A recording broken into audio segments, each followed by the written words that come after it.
Hello everyone. किस तरह से यूपीएससी जैसे बड़े एग्ज़ाम को बहुत ही आसानी से क्रैक किया आयशा ने, किस तरह से उन्होंने ड्रीम पोस्ट को मैनिफेस्ट किया, किस तरह से उन्होंने इतनी बड़ी सक्सेस को अचीव किया। जब से मैंने कम्युनिटी टैब पर आयशा की सक्सेस स्टोरी को शेयर किया है तब से मुझसे यही पूछा जा रहा है। आज की इस वीडियो में मैं आपको बताना चाहती हूँ कि आयशा ने ना सिर्फ अपनी ड्रीम पोस्ट को मैनिफेस्ट किया है, उसके अलावा उन्होंने अपने रिलेशनशिप को हील किया, अपनी हेल्थ को हील किया, अपनी फ्रीडम को मैनिफेस्ट किया, फाइनेंशियली इंडिपेंडेंट बने। उनकी जो कंप्लीट सक्सेस थी काफ़ी दिनों पहले मेरे चैनल पर आई थी। एग्जाम की सक्सेस स्टोरी बची थी, वो आ चुकी है। पिन कमेंट में लिंक है। उन्होंने उसमें काफ़ी सारी टिप्स शेयर की हैं कि किस तरह से सेल्फ लव ने उनकी ज़िंदगी को बदला है, क्या उनकी सिचुएशंस थी। तो आप लोग जाके ध्यान से सुनना और आपको बहुत कुछ सीखने को मिलेगा। और आज की इस वीडियो में मैं आयशा की कुछ ऐसी स्पेशल चीज़ों को आपके साथ शेयर करना चाहती हूँ जो आपको बहुत हेल्प करेंगी आपकी ज़िंदगी को बदलने के लिए। और वो मेरे बहुत क्लोज हैं और बहुत ही शिद्दत से उन्होंने खुद पर काम किया है, और कहाँ से उनकी जर्नी की शुरुआत हुई और क्या क्या उन्होंने बहुत अच्छे से अपने लिए स्टेप लिए, वो सब मैं बताना चाहती हूँ। उसके अलावा एक और बहुत बड़ी गुड न्यूज़ है मेरे पास आप सबके लिए। मैं 3-4 दिन से कहाँ गायब थी ये भी बताना है। फाइनली भाई की शादी की जो डेट है वो फिक्स हो गई है 19 नवंबर, और मैं वहीं थी 4-5 दिन से। अभी तक गेस्ट वगैरह सब चल रहा था, आप समझ सकते हो। इसलिए मैं वीडियो भी नहीं बना पाई, और लेकिन अभी मैं आपके साथ शेयर कर रही हूँ। मेरी फैमिली हो, आपके भाई की शादी है, सब लोग रेडी रहना 19 नवंबर को। अब मैं आती हूँ टॉपिक पे। तो जब आयशा मेरे पास आई थी तो आयशा की सिचुएशन मैं थोड़ा सा बताना चाहती हूँ। वो ब्लॉक्ड थी अपने एसपी की तरफ से, हेल्थ इश्यूज थे, मतलब ज़्यादातर डिप्रेशन एंड एनजाइटी और बहुत सारी चीज़ें थी। और ऊपर से फैमिली का बहुत ज़्यादा फोर्स था कि शादी करने के लिए, क्योंकि जब इंसान किसी भी रीज़न की वजह से मेंटली स्टेबल नहीं होता तो वो स्टडी में भी मन नहीं लगा पाता है। और जब आयशा बैच में आए थे तो उन्होंने मुझे जो भी सिचुएशन बताई, मैंने उनको एक ही चीज़ बोली थी कि 1 महीने सिर्फ वो कर लो जो मैं कहती हूँ। उसके बाद अगर आपको लगता है कुछ नहीं बदल रहा तो आप जैसे थे वैसे हो जाना। और आप सब जानते हैं कि मैं सबसे ज़्यादा जो फोकस करवाती हूँ वो सेल्फ पर करवाती हूँ। आयशा एक सिंगल ऐसी लड़की है जिसको मैंने खुद सेल्फ लव क्वीन का टैग दिया था, क्योंकि उन्होंने इस लेवल का काम किया ना खुद पे। मैंने जितनी भी सेल्फ हीलिंग की टिप्स दी वो शिद्दत से करती थी, और एक बार मैंने ऐसे ही बोल दिया था कि अपने साथ कभी डेट पर जाओ, वो डेट पर गई। अच्छा नहीं लगता है, स्टार्टिंग में सबके लिए बहुत मुश्किल होता है। और मैंने बोला खुद के साथ वॉक किया करो, अपने आप से बात किया करो, सबसे ज़्यादा वो करने लगी। और उन्होंने जो खुद के लिए किया मैं बताती हूँ आपको। जब आपको खुद से प्यार हो जाता है तो आप अपनी ही जिंदगी को संवारने के लिए कदम उठाते हो। जब आयशा धीरे धीरे हील हुई तो उनका स्टडी करने का खुद ब खुद मन करने लगा। तो मेरा आपसे एक ही सवाल है, आप जो करियर बनाना चाहते हो वो किसके लिए बनाना चाहते हो? जाहिर सी बात है खुद के लिए। तो फिर उसमें ही हमारा मन नहीं करता है। क्यों? क्योंकि हमें ऐसा लगता है कि क्या करना है। जब हमें खुद से प्यार हो जाता है तो हमें ऐसा लगता है कि यार ये हमारे लिए हम कर रहे हैं।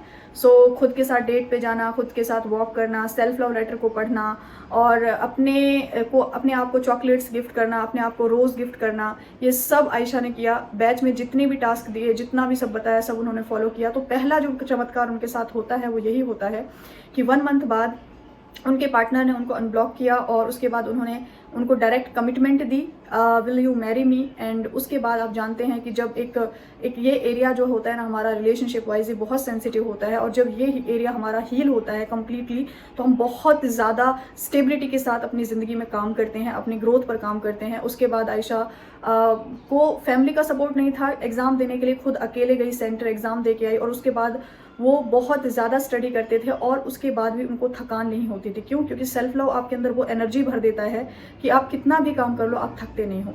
अच्छा, उन्होंने एक बात और बोली थी कि मैं खुद को ही ना खुद रिवॉर्ड देती हूँ। मैं खुद को बोलती हूँ कि अगर तुम बहुत अच्छे से 1 घंटे स्टडी करोगे ना तो मैं तुम्हें ये चॉकलेट दूंगी, या फिर मैं तुम्हारे लिए ये चीज़ मंगा दूंगी, या फिर मैं तुम्हारे साथ एक बहुत अच्छा सा गेम खेलूंगी। कहने का मतलब ये है कि अपने ही साथ ऐसे रहना कि तुम्हारे साथ इस दुनिया का सबसे प्रीशियस पर्सन रह रहा है। और अभी तो जैसे कि एग्ज़ाम क्रैक हुआ है तो गांव में सेलिब्रेशन चल रहा है, मीडिया में इंटरव्यू चल रहा है। तो आयशा ने बोला है कि माहिदी जैसे ही मैं फ्री होती हूँ मैं बहुत सारी टिप्स हैं जो मैं शेयर करूँगी सबके साथ। तो अभी जो रिसेंट में जो मेरे पास उनकी सक्सेस स्टोरी है वो आप जो है ना सुनो ध्यान से। उसमें भी उन्होंने स्टडी वाइज और रिलेशनशिप को कैसे हील करना है वो सब उन्होंने शेयर किया हुआ है। तो मेरे लिए तो बहुत प्राउड मूवमेंट वाली बात है, बिकॉज सेल्फ लव मिशन का पर्पज़ ही ये होता है कि अपने डिज़ायर्स तक पहुँचना, बड़े बड़े सपने देखना और उनको पूरे करना। करना। और कल परसों एक साथ ही 2 सक्सेस स्टोरी आई थी, एक और हैं जो मिशन से हैं, उनका भी 12 साल बाद रिलेशनशिप हील हुआ है, मैरिज के लिए कमिटमेंट मिली है। 12 साल अपने आप में बहुत बड़ा टाइम पीरियड होता है, और उसके अलावा जॉब करने की फ्रीडम मिली है। तो ये जो मिशन है ना, ये वो प्लेटफॉर्म है जहाँ पर आप अपनी लिमिटेशंस को तोड़ के आते हो, इसलिए यहाँ पर हर कोई नहीं आता है। हम जो है सामने वाले की वाइब्रेशन चेक करते हैं कि कितना वो सीरियस है अपनी ज़िंदगी को लेकर, कितना वो अपने लिए कुछ एफर्ट डाल सकता है। और उसके अलावा बहुत सारे लोगों के मैसेज आ रहे हैं, बैच कब आएगा। इस बार मैंने भी आप सबके लिए कुछ बहुत बड़ा सोचा हुआ है।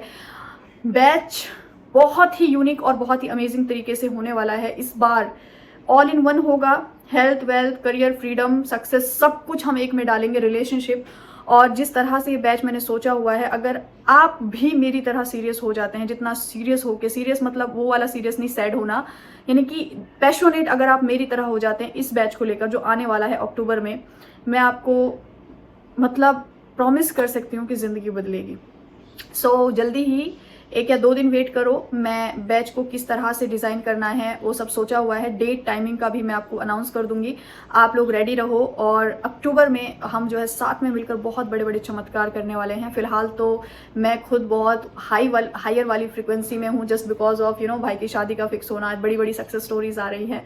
सो और मुझे एक बात बहुत अच्छी लगती है, जब मेरी वीडियोस नहीं आती ना, आप लोग मैसेज कर करके पूछते हो कि वीडियो क्यों नहीं आ रही है। सो शादी के टाइम भी आपको थोड़ा सा तो मैनेज करना होगा। हालांकि मैंने सोचा हुआ है कि पहले ही वीडियोस को शूट कर लूँगी, और उसके बाद जो है जिस दिन भी ऐसा लगेगा कि वीडियोस नहीं जा पाएंगी तो मैं उनमें से आप लोगों के लिए वीडियो अपलोड कर दूँगी। यही एक तरीका है, क्योंकि पहली शादी है घर में और मैं अकेली ही हूँ, कोई बहन नहीं है। भाई, मैं और भाई 2 बहन भाई हैं हम। सो हमको ही संभालना है, तो आप लोगों को भी मेरे साथ जो ना मैनेज करना पड़ेगा। सो मेरे पास तो बहुत बड़ी बड़ी गुड न्यूज़ है आप सबके लिए। तो आप लोग जो है ना, सेल्फ लव की पावर को कम मत समझो। ऐसा समझते हो ना आपकी, हाँ, खुद से प्यार करके क्या ही मिल जाएगा। Ayesha is the best example. और उन्होंने लिखा है कि आपने मुझे सेल्फ लव क्वीन का टैग दिया था और मैंने इसको प्रूव कर दिया, और सच में उन्होंने प्रूव कर दिया। असिस्टेंट कमांडेंट की पोस्ट पर वो पहुंच गई हैं, और कितना अच्छा लगेगा ड्रेस में। और मैं तो इमेजिन करके, मैं उनके लिए बहुत इमेजिन किया करती थी। कुछ लोग ऐसे हैं जो मेरे साथ बहुत पहले से जुड़े हुए हैं, बैच लें या ना ले कोई मैटर नहीं करता, बट वो इतने प्योर, उनकी वाइब्रेशन इतनी अच्छी होती है कि मेरे साथ वो सोल सिस्टर वाला रिलेशन आयशा का था।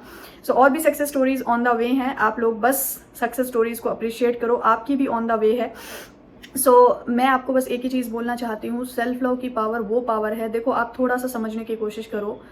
जब हम अंदर से खाली होते हैं ना, अंदर से खाली होते हैं, तो आप समझ के देखो कि हमारा किसी चीज़ के लिए मन नहीं करता, ना पढ़ने के लिए करता है, ना खुद की केयर करने के लिए करता है, ना ही हमारे अंदर एनर्जी होती है। सिंपल सी बात है, जब हम खुद को प्यार करते हैं, खुद को नरिश करते हैं, खुद को हील करते हैं, तो ऑटोमेटिक वो एनर्जी जो है ना हमें मिलती है। और वो एनर्जी का हम राइट डायरेक्शन में अगर यूज़ करते हैं तो फिर इस तरह की सक्सेस स्टोरीज आती हैं। सो मिलती हूँ आपसे अनाउंसमेंट के साथ। तो स्टे ट्यून्ड कि कैसा बैच होगा, कब से होगा, क्या डेट होगी, क्या प्रोसीजर होगा। और I am so happy. And आप बताओ, भाई की शादी है, रेडी होना आने के लिए। आप सबको मेरे साथ शादी को सेलिब्रेट करना है। सो मिलती हूँ आपसे नेक्स्ट वीडियो में, तब तक अपना बहुत सारा ध्यान रखो। Take care everyone.